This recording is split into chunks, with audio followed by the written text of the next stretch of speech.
নমস্কার বন্ধুরা, চলে এসেছি আবার একটা একদম হালকা আর খুব সাধারণ পদ্ধতিতে রান্না করা চিকেনের একটা রেসিপি। আজকে বাড়িতে চিকেন এনেছিল আর আমি ভাবলাম যে এরকম সাধারণভাবে চিকেনটাকে রান্না করি। চিকেনটাকে ভালো করে ধুয়ে আমি এখানে কিন্তু নুন, হলুদ আর একটু তেল দিয়ে ভালো করে চিকেনটাকে 1 ঘন্টা মতো মাখিয়ে রেখে দিয়েছি। এইবার দেখো এখানে নিয়ে নিয়েছি পেঁয়াজ কুচি, টমেটো আর 2টো কাঁচা লঙ্কা দিয়ে পুরো চিকেনটা করবো। আর এখানে কিন্তু একটু পেঁয়াজ বেটে নিয়েছি, তার সাথে টমেটো, আদা, রসুন।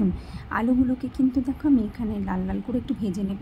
এইবার কিন্তু একটা তেজপাতা ফোড়ন দেবো, দিয়ে ওর মধ্যে কুচনো পেঁয়াজ টমেটোটা দিয়ে যেই লাল লাল করে ভাজা হয়ে যাবে না, আগে থেকে যে মশলাটা আমি বেটে রেখেছিলাম পেঁয়াজ, আদা, রসুন আর টমেটো আর কাঁচা লঙ্কার, ওটাই এর মধ্যে কিন্তু দিয়ে দিলাম। দিয়ে ভালো করে এর মধ্যে নাড়াচাড়া করে আবার কিন্তু নুন দিলাম।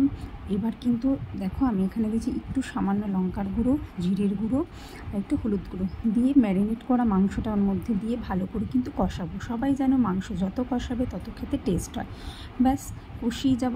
যেই কষাতে কষাতে দেখো তেল ছেড়ে দেবে না, আলুগুলোও কিন্তু আমি ওখানে অ্যাড করে দিয়েছি। পরিমাণ মতো আমি গরম জল দিয়ে দিয়েছি, দিয়ে কিন্তু মাংসটাকে ফুটতে দিয়েছি। কিছুক্ষণ পর দেখবে রেডি হয়ে যাবে আমাদের খুব সহজ রেসিপি, হালকা একদম পাতলা আলু দিয়ে চিকেনের ঝোল। রেসিপিটা ভালো লাগলে অবশ্যই কমেন্টে জানাবে আর লাইক, শেয়ার, সাবস্ক্রাইব করতে ভুলবে না।